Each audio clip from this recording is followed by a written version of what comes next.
Freedom finally dawned, breaking the shackles of constant scrutiny. Those who took without giving, expecting endless handouts, were about to learn a harsh lesson. "Thank you for the hospitality," I declared, my voice firm. "But my time here is over." With a swiftness born of years of silent resentment, I packed my bags and turned my back on the place I called home for far too long. As I left, my mother-in-law's face, etched with smug satisfaction, held a hidden truth, one only I knew. My name is Sarah, a 32-year-old remote worker, married to Alan for 5 years. Our happily ever after took a detour in year 4 when Alan's father's health failed, forcing us to move in with his family. Initially, I resisted. Alan was their only support, but I had my own life, my own career. Thankfully, my company, recognizing my value, allowed me to work remotely. Yet living with my in-laws was a crash course in the legendary mother-in-law/daughter-in-law dynamic. "Sarah, hurried up with the chores. How long will you lounge around?" My mother-in-law's voice dripped with disdain. Actually, I countered, my voice laced with quiet defiance. "I'm working. You see, these clicks on my computer pay the bills." The truth was, amidst the endless housework and caring for my ailing father-in-law, I doubled down, reclaiming my lost income. 3 months of relentless effort, and I was back to my pre-crisis salary, a secret source of pride amidst the undercurrents of resentment. The truth is, with Alan's income alone, we were barely afloat. The hope for a lighter load quickly evaporated. Saving felt like a distant mirage when every day brought a new financial tumbleweed.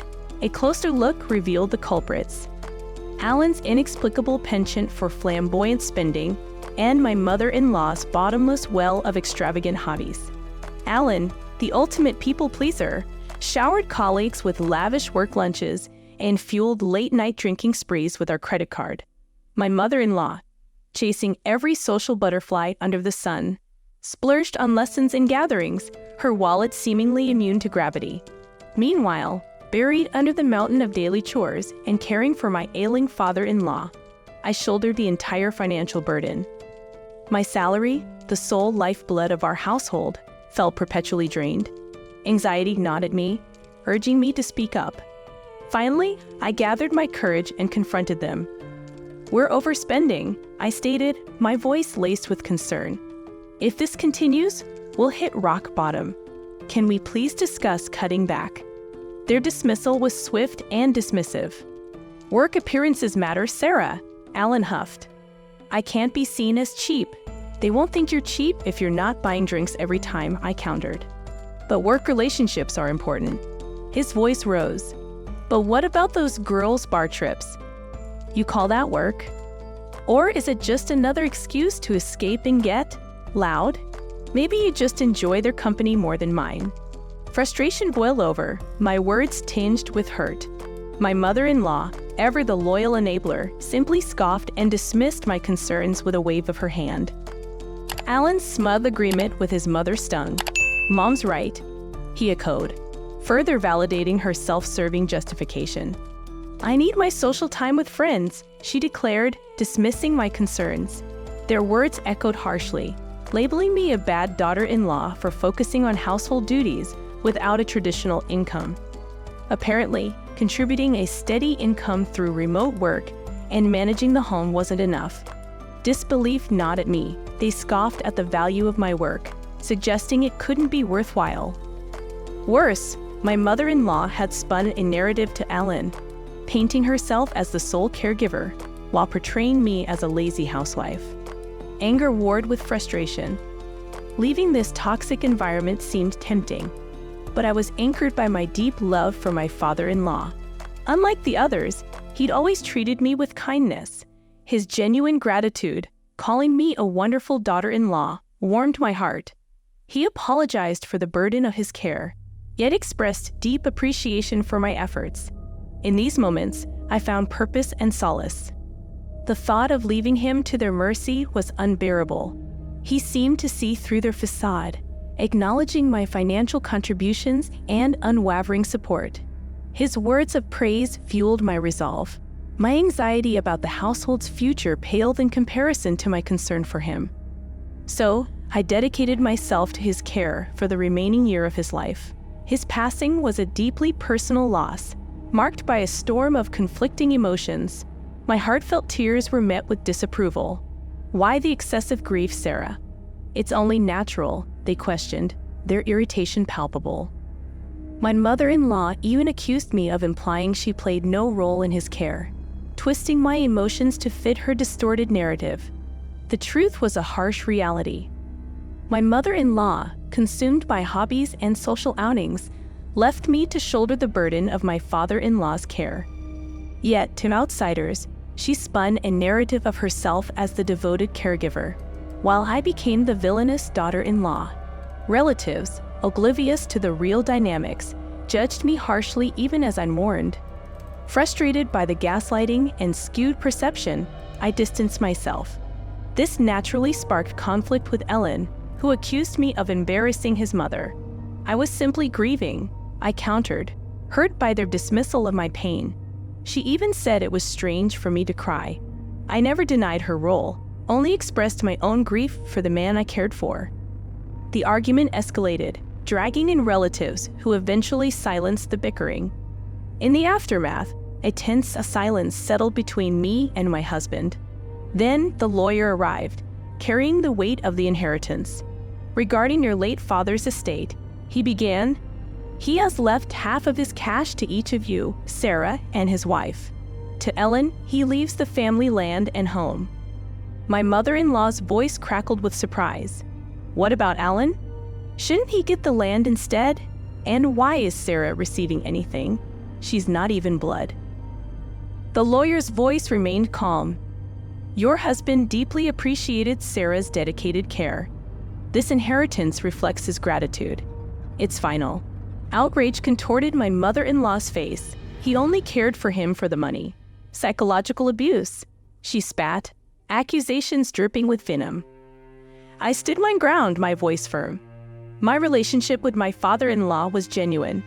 I cared for him out of love, not for any inheritance. Her accusations continued, fueled by anger and denial. Finally, exhausted, she fell silent. As the lawyer spoke, my mother-in-law's expression shifted. A smile, sly and unsettling, crept across her face. "Yes, of course," she interjected, her voice dripping with feigned understanding. "Gratitude for Sarah's care. Makes perfect sense. Please continue." My husband's confusion mirrored mine. "What are you talking about?" he stammered. But my mother-in-law, a sly smile playing on her lips, explained. "With Dad gone, Sarah's no longer needed. Her inheritance. Just severance pay. No reason for her to stay." Misinterpreting my father-in-law's will, just as he intended, she saw it as a golden ticket to oust me. He confided in me before his passing. He wanted me free from their suffocating grip. His plan? Use the will to make my departure seem natural. Now, his intentions twisted. My mother-in-law feigned outrage. "This inheritance is an insult," she spat. "He only cared for Dad for the money." Hiding my own desire to leave, I mirrored her shock. "Father-in-law, why would you treat me like this?" My grief, real or imagined, hung heavy in the room. Even to him, I was just a paid caregiver. Ellen, her voice thick with disdain, looked at her brother. "See? You can't trust her, Ellen. Divorce her?" My tearful gaze landed on him, a silent plea. He hesitated, then spoke, his voice devoid of emotion. "Yeah, divorce. I got the house and land. Mom got some cash. No reason for you to stay." My confusion deepened. "What are you saying?" "Just what I said. Leave. Agree to the divorce." The air crackled with tension. Understanding dawned. There was no place for me here. "Okay," I whispered, my voice thick with unshed tears. From a drawer, I retrieved a document, the divorce notice I prepared after our previous fight. Alan signed it without a second thought. Finally, he muttered, "No more freeloader. Get out." "Freeloader? Huh?" I choked back a laugh. "Fine, I'll leave. Thank you for everything." As I walked out, my mother-in-law's triumphant smile sent shivers down my spine. Little did she know, The real drama was just beginning. At the city hall, I submitted the papers, a wave of liberation washing over me. Stepping into my pre-rented apartment, the spaciousness echoed with my joy. Free at last, I cried, tears of relief mingling with laughter. The shackles of my marriage were finally broken. My gratitude to my father-in-law was immense. His plan had freed me. Now I embraced life on my own terms. My remote work thrived, honed during my time under their roof. Time management skills flourished, income grew, and I thrived without their interference. But my peaceful existence was shattered by a call from Alan. "Sarah, please help us," he pleaded. "We're in trouble." I laughed, the irony thick.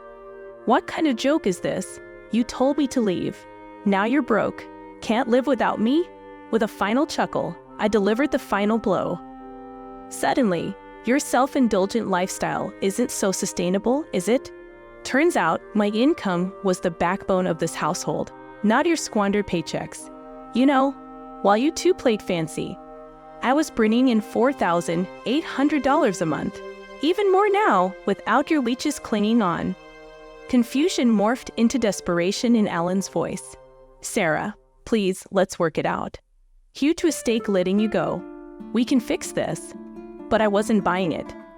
"Oh, you want me back for my wallet? That's clear. Nice try, but I wouldn't be caught dead under the same roof as you ever again."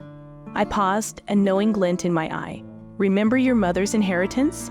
Enough for a comfortable life, right?" Silence.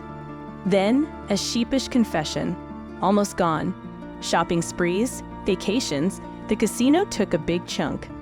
"Foolish mother, foolish son," I sighed, unmoved. "I'm a stranger now, and your problems are yours to deal with. Don't call me again." Click. As for the phone, it went the same way. Contract terminated.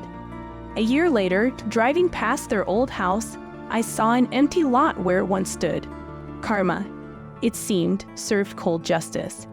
Unfazed, I headed to my long-awaited wine class, a newfound freedom humming in my heart. There, I met him. Older, respectful, successful, yet grounded. A stark contrast to my past. We married a year and a half later, his career booming, mine taking flight. This was respect, love, true partnership. Looking back, I can't help but think of my father-in-law. His plan, however twisted, led me here, to this life filled with genuine happiness. A gift, in a way, from beyond the grave. I hope you guys enjoy our video. To watch more interesting stories, hit that subscribe button. Thank you.